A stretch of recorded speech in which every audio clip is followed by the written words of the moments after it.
What's going on, guys? Kenny Quest here, and today I'm riding with the M109 riders of Central Florida. Can Kenny Quest keep up with the M109 riders? A muscle cruiser from the Orient, the V-Rod duplicator with their 260 to 280 millimeter rear fat tires. Find out.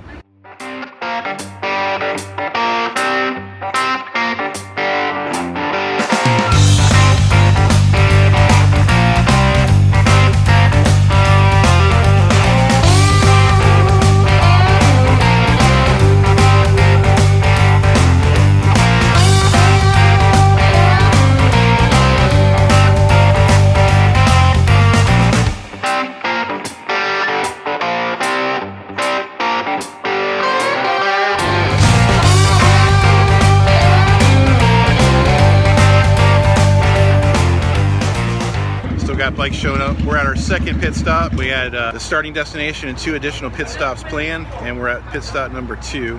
We're headed to Graffiti Bridge, which is in Live Oak. It's about 3.5 hours north, and Graffiti Bridge is a decommissioned bridge overlooking, I believe, the Swanee River. It is supposed to be very picturesque. Called Graffiti Bridge because I understand there's a lot of graffiti, but it's tastefully done graffiti. So let's check out some of the bikes here today. Got all the M109s, baby. So if you're wondering what the M109s are all about, let's throw it up on the screen. We can talk about the specs and overview of this Suzuki muscle cruiser product. That looks pretty badass. Everybody's got them tricked out, stage 1s, just like the Harley world, no different. Pretty cool. Released in 2006, Suzuki's M109 is a muscle cruiser. It has a 5-speed gearbox with shaft final drive and revs to 7,500, powered by a 109 cubic inch, 1,783 cc 52-degree V-twin. It has 123 horsepower at the crank with 118 foot-pounds of torque. Is that Senna or Cardo? Senna? Oh, we're all Cardo. Oh, okay. We're actually going to head out here real quick, but yeah. Right in front, Royal Street, like we've been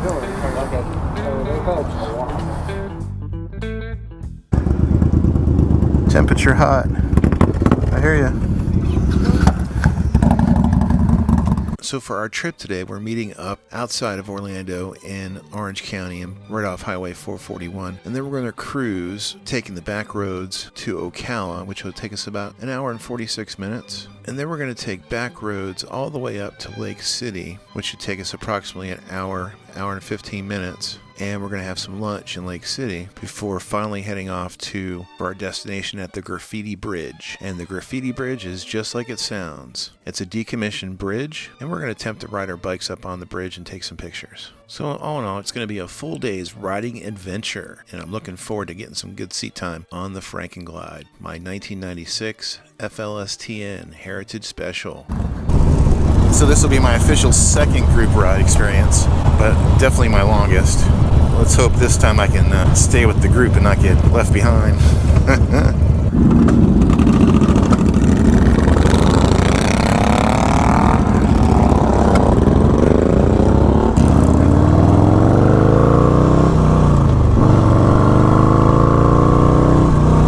And a good test run for the Frankenglide here. See if this EVO will A, keep up, but also B, make it to and fro. Unlike during my last group ride where I got stuck in Daytona. Not funny, but funny. And expensive. But this time I've had insurance for towing to my policy here on the Frankenglide. Let's hope I don't need it. Did a safety check before I left, checked the air on the tire. It was 2 psi low in the front. Got that taken care of, checked all the blinkers and lights. So it should be good to go. All right. Rolling out with the M109 crew. Woo! Looks like we're taking the back roads to Lake City, so it should be a nice ride. Looks like I've escaped the interstate one more time. Still haven't popped my cherry on the interstate.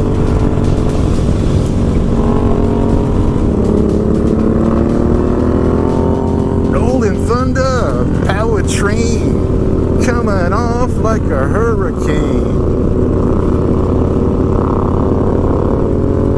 Yeah, we're definitely with the Louds Pipe Save Lives crew, man.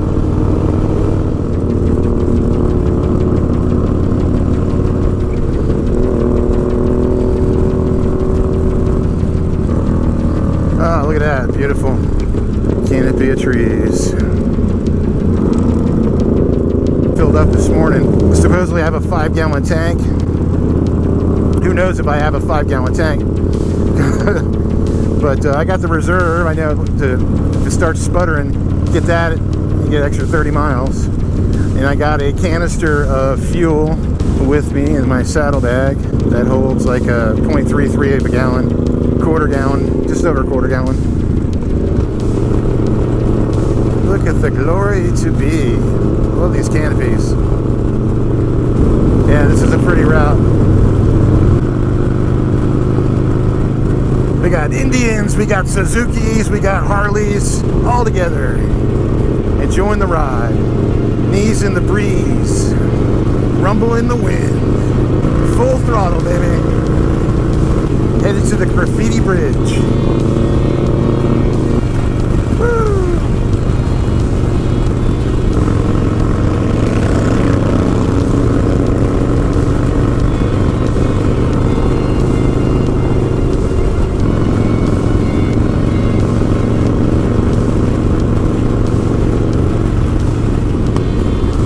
Bumblebee. I'm at about 80 miles per hour, 78, around there. My speedometer is just a suggestion. Needle goes back and forth. But this is where I'm gonna be in my little comfort zone here. Anything faster, I don't have much experience with. But you know, I got the windshield, so I'm not getting anything hit in the chest. I don't feel an anxiety. But I could be a little more calm. Still a new feeling going this fast for this long. Yeah, when the speed gets up there, the engine kind of flattens out a little bit. Not in a negative way, meaning I don't have to keep on the throttle as much. It just kind of evens out. RPMs match up to miles per hour, I guess. I don't know if that's a thing. That's what it feels like. I don't have to keep accelerating, just even off. You know, from a novice's standpoint, we look tightly packed. From my perspective, I know from the camera it's going to make it look like they're farther up, but I'd say he's about a car length and a half in front of me, and Bumblebee next to me, he's right next to me. But yeah, this EVO, she's got it. Frankenglass got the juice and the sustaining power. No way I could do this on the Sportster. So definitely achievement unlocked for my experiences. If I didn't have this ride here, man, I wouldn't be able to keep up.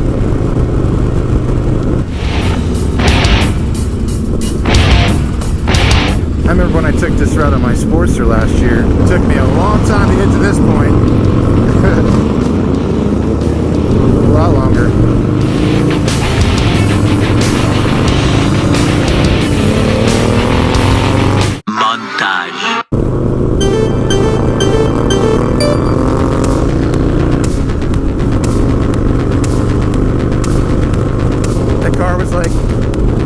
Bikers are coming for me.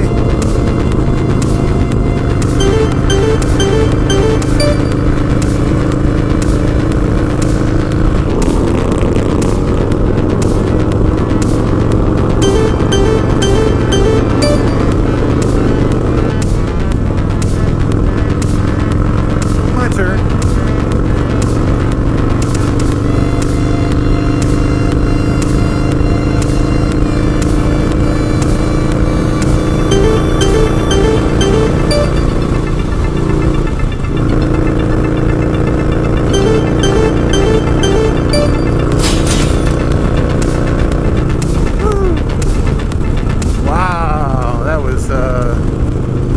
Nerve-wracking.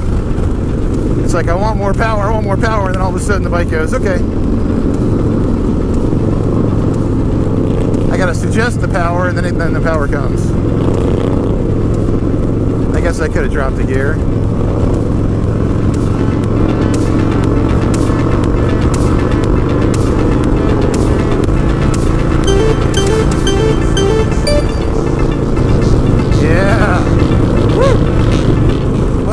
Sustaining this 85 miles per hour is pretty awesome.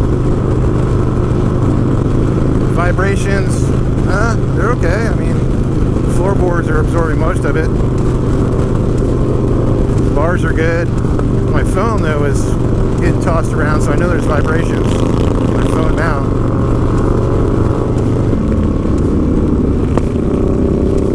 Snap, crackle, and pop, baby.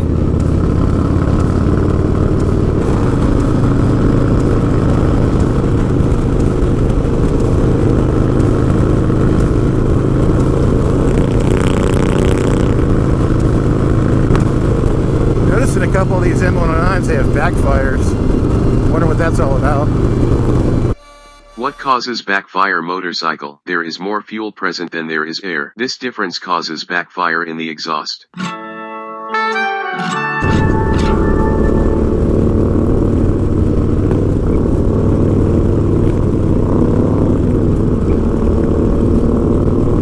So that's what she's just doing. She's shaking her leg on the right or left if there's an object in the road. That's cool.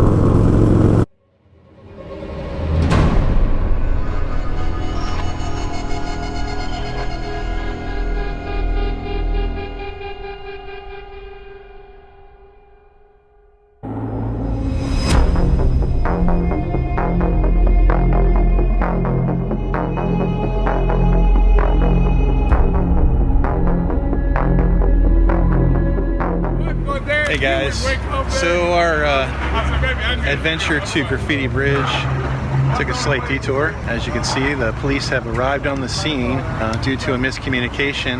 We had two riders collide into each other and a third rider hurt themselves trying to avoid it. So we are incomplete on the trip, and we got two people going to the hospital.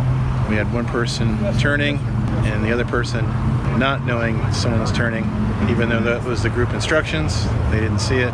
Two bikes collided, and the third person following them tried to avoid it, which they did, kept their bike upright, but hurt their ankle when trying to maneuver around them. Group rides, are they dangerous? Yeah, they can be dangerous. People can get hurt, and bike parts can get broke. So what we discussed and what I think the cause of today's incident, we had a group, we had a plan, and we were going. Several of us on comms made a decision to go to Chili's to eat, but Brian, in the lead, was going to go on to the gas station, which was a mile further down the road, to check and see if any of our group was going to meet us there. The problem was Raul was like right on me and kept going, seeing Brian going, and didn't realize that we were signaling to turn in there. So my thought is, if we're going to do that in the future, the group decision needs to be we all make that turn, including the lead, and then Brian can take off from there and go. Or we just all keep going and we come back to Chili's later. But one way or the other, what I think happened is we got people on comms. One person on comms broke off. The rest of us knew he was doing that. The guy not on comms didn't know that was happening, and that's what caused the incident. So when we're going to do it, we all stay together as a group. Whether we all turn in or we all go forward, we don't split the group up until we've come to a stop and discussed, and then the person that's going to split up can go forward. So I think that's a way that we can avoid that situation happening in the future. We will implement that for all future group rides in our also.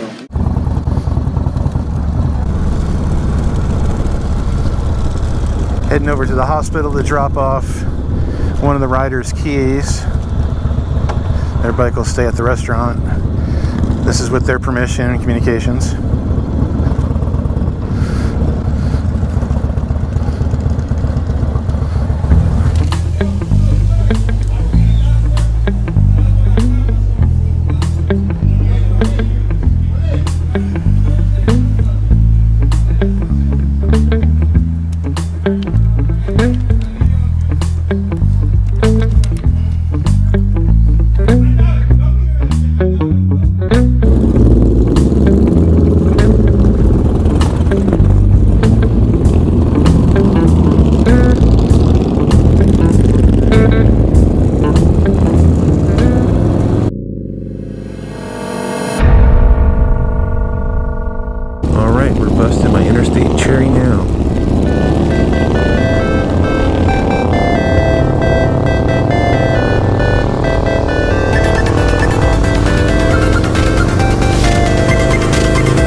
so bad, but of course they all hauled ass. But there's a flanker behind me. He's got comms, so he'll radio ahead, let him know about my progress. Well, I'm on the interstate. I don't know if I could do this for several hours at a time. 85 miles per hour. I've gone faster today, but the things around me are also going the same rate of speed I'm going.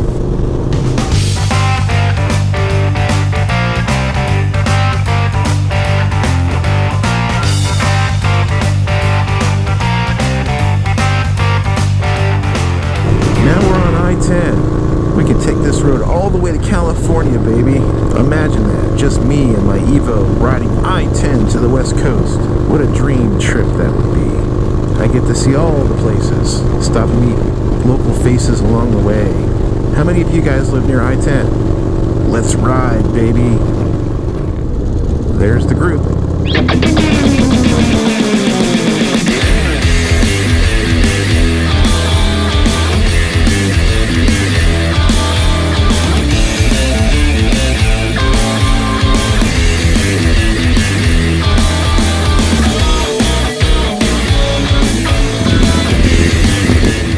I don't have an ADV bike. Why don't you go first?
you kids jump off this bridge in the morning. I wonder how deep it is. Oh, shit, I wouldn't. Fuck that. Yeah. Not unless I knew that it was like 30 feet deep in there. Right. Have to count the bubbles. Throw a brick in there and count the bubbles. Oh, yeah. Murky. I mean, it's one thing if the water was clear as shit and you could see the gators. Right. down This there looks like waiting for you, a bottom of a coffee cup. You know what does that though? It's the cypress. The Yeah. cypress trees do that. Yeah. They give off a thing that turns the water that tea brown. It's funny. I actually lived up here in Live Oak many years ago, like before this bridge was even built, much less abandoned. It would have been like probably early 80s, 82, 83, somewhere in there. Sure. And then we lived in Ocala. My dad was a Methodist pastor, so we moved around a lot. But yeah, I was telling my parents, yeah, we're going up to this place in Live Oak called the Graffiti Bridge. They're like, what's that? I was like, I don't know, some bridge that's been abandoned. I guess it's pretty old. And they're like, well, when was it built? I don't know, I guess. And somebody was just saying it was built in the 90s. We ride almost 4 hours, crash, just to take 5-minute picture. Hey, Then we're gonna go back 3 hours, and nobody knows the fucking history of the bridge. Like the MasterCard says, man, priceless. Yeah, nobody knows the history it's not the things we buy, of the it's bridge. the places we go. Right.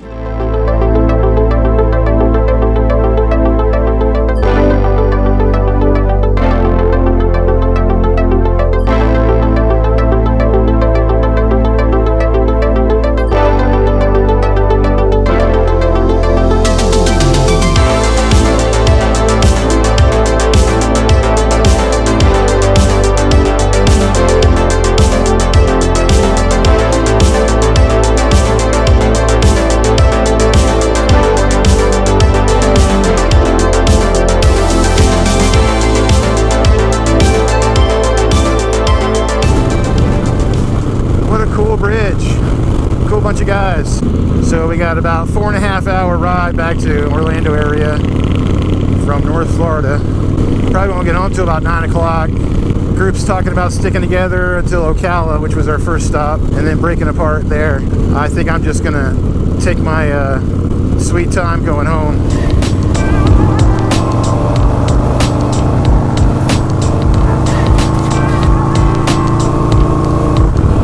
Ramming speed. What? Kenny Quest is on the interstate?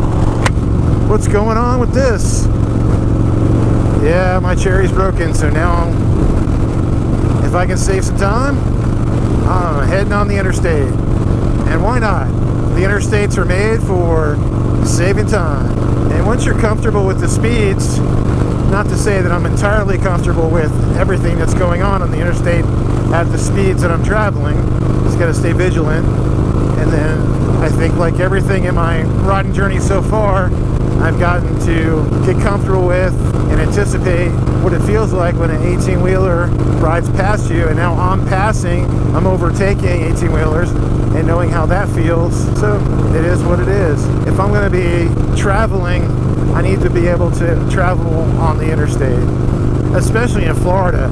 You know, trying to get out of the state, like you want to get to Georgia, you want to get there as quick as possible. But yeah, this is going to help me get to farther places, expand that circle of travel. Where back in October when I took my first trip to the Forgotten Angels campout on my Sportster, you know, 240 miles, 80 miles, somewhere in there, I don't know. That was huge, obviously.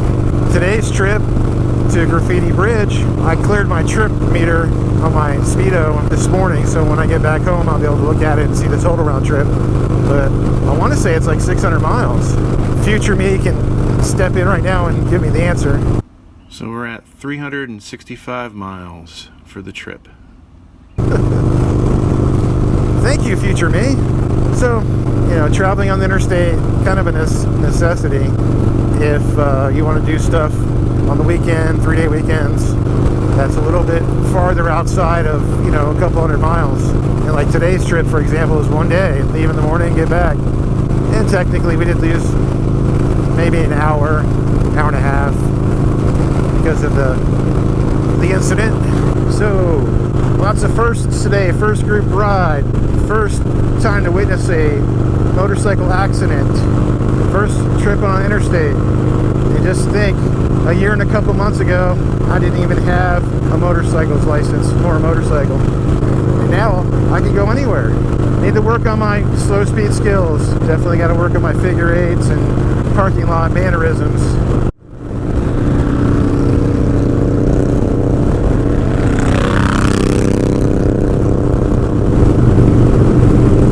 Take it easy. Woo. Yeah, buddy. Yeah, they're gone. Cruising down the highway 75 in the 1996 EVO. 26-year-old Softail. Doing fantastic today, baby. The only thing that happened mechanically was I left the light on. I just left my accessory on by mistake after the accident because I kind of parked real quick and wasn't thinking.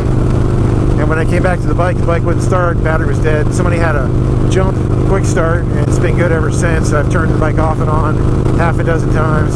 Apparently the battery regenerates with the alternator or whatever's in there to make it charge again. But yeah, I mean, I'm not home yet. I got another 92 miles, but very happy. Good job, Wondermoto.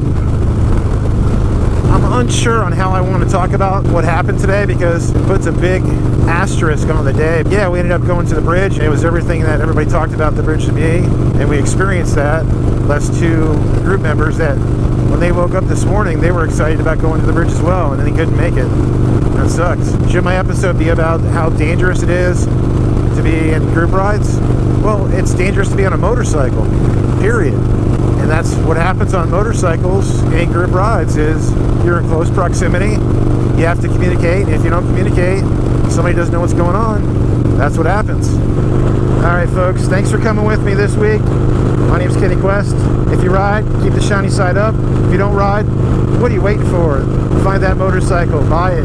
Let's ride. We'll see you next time. I'm Kenny Quest. Thanks for watching. If you like Harley Davidson products, the Harley Davidson lifestyle, follow my channel, where I embark on a journey of a lifetime, diving headfirst into motorcycle culture, modifying my Harley Davidson motorcycles, traveling, and having a good time. If you like my vibe, I encourage you to subscribe. See you next time.